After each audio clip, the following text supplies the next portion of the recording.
Good morning. How is everyone today on this bright and fine, beautiful Thursday morning?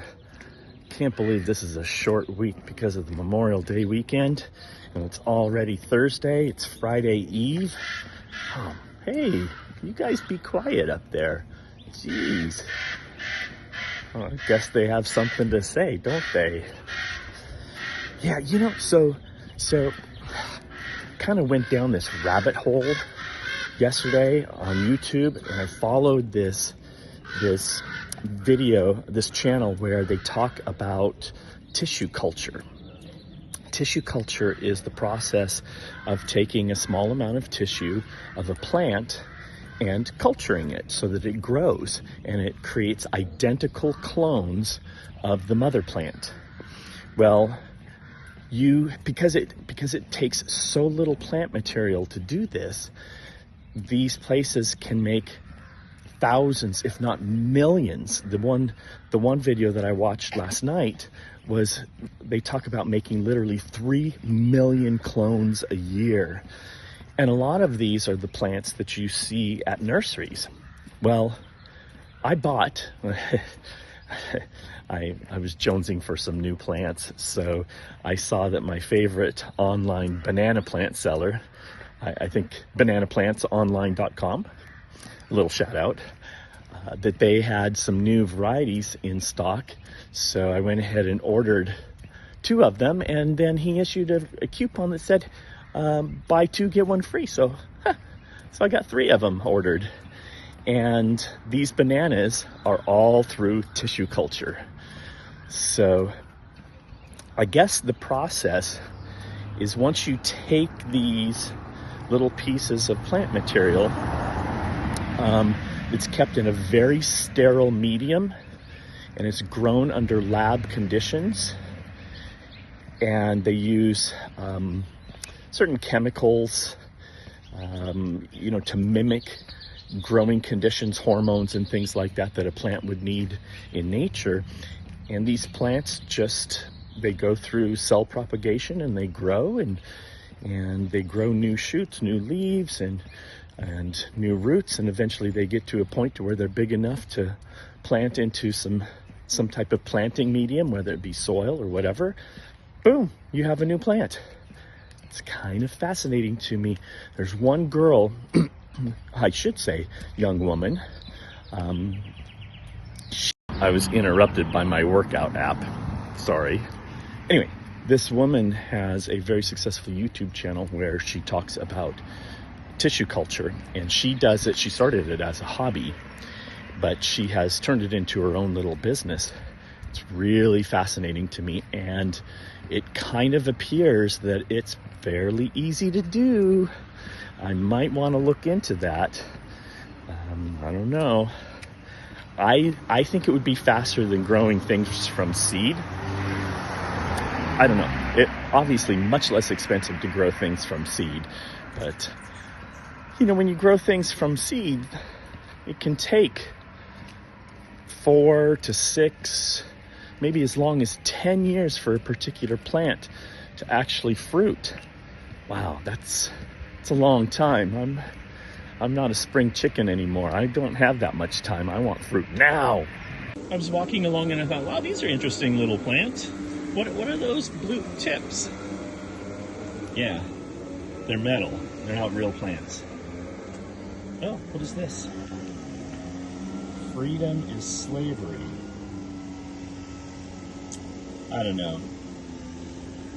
Sidewalk graffiti at its finest. I wonder what they meant by freedom is slavery. How could it be? I mean, seriously. Freedom is slavery.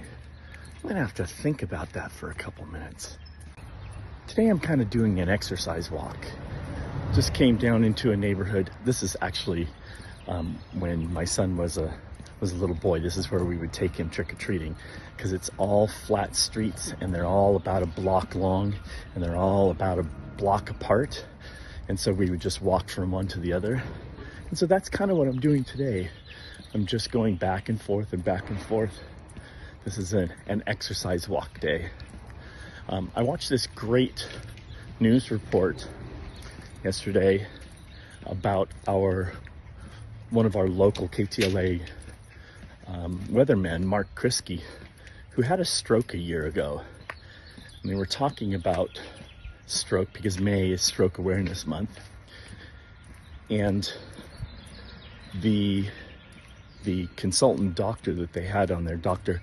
Jean Dial, who is a regular contributor to the KTLA Morning News, he was talking about the most important thing to do after a stroke for a stroke victim is to immediately start working out like you're training for the Olympics.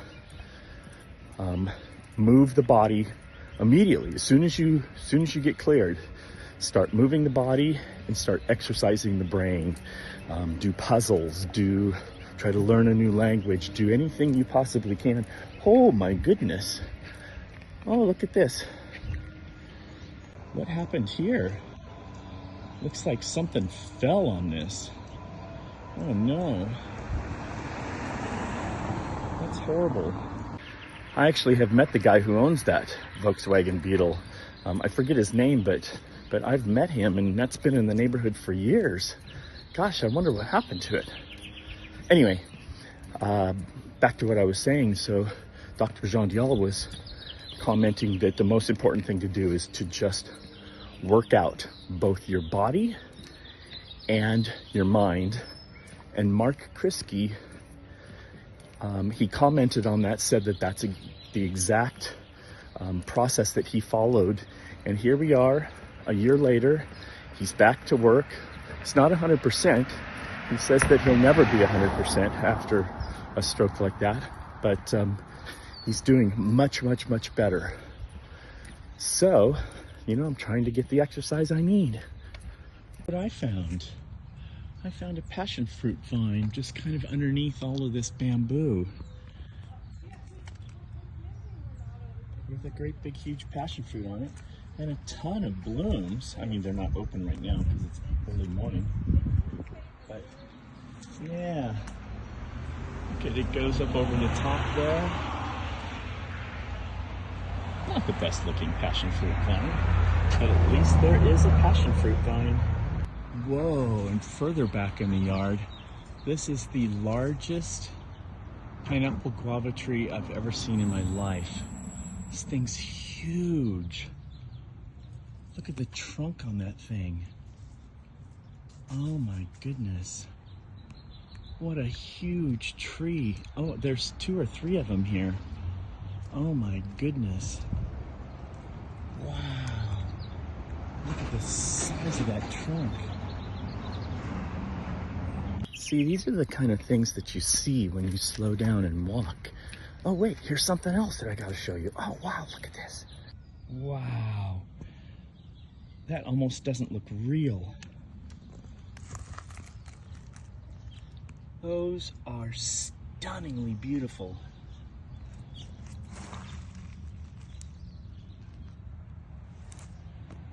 What a beautiful display of cactus flowers.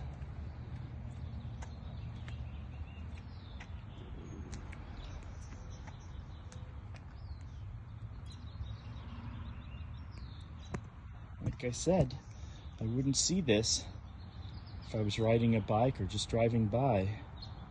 Look at this old street lamp here on the corner of Topanga and Sulla Street. That's been there since the 1940s or maybe even earlier. Isn't that great? Imagine when this tree was planted and this sidewalk was put here.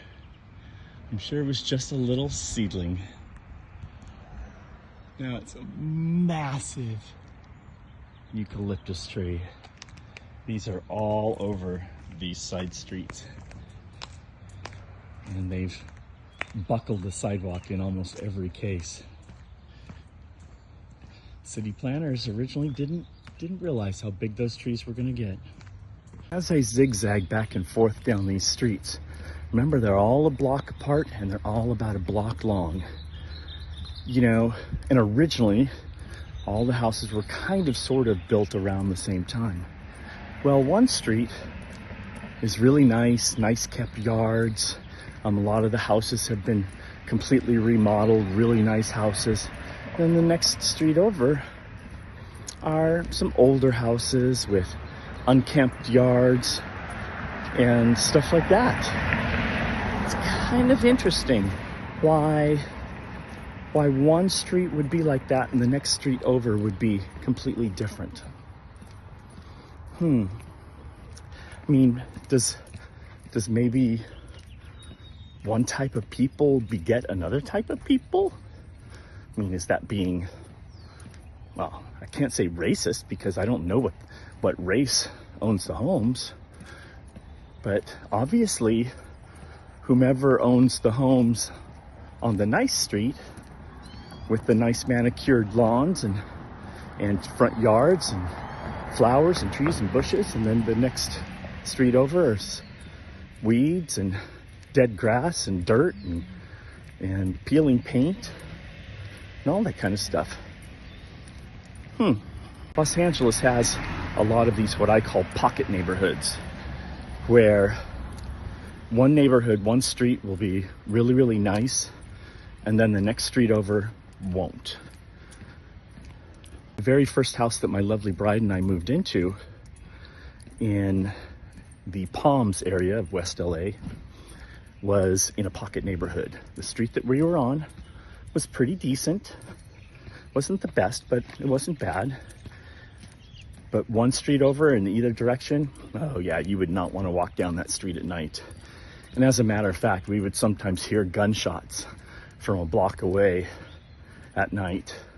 Yeah, I mean, not the best neighborhood in the world, but the street that we were on was pretty nice. I think I may have overdid it a little bit yesterday on my walk. I walked a long ways yesterday. It ended up being close to 5 miles. And that was up and down some serious hills. So today I'm a little tired. I kind of cut my walk short and I'm heading back for home, but what a hill I have to go up. Okay, one step in front of the other. Well, I made it to the top of the hill and now I'm heading back down. And I got to go up another little hill to get home. I'm cutting it short today. I think yesterday I overdid it a little bit. So everybody have a great Thursday and be good humans.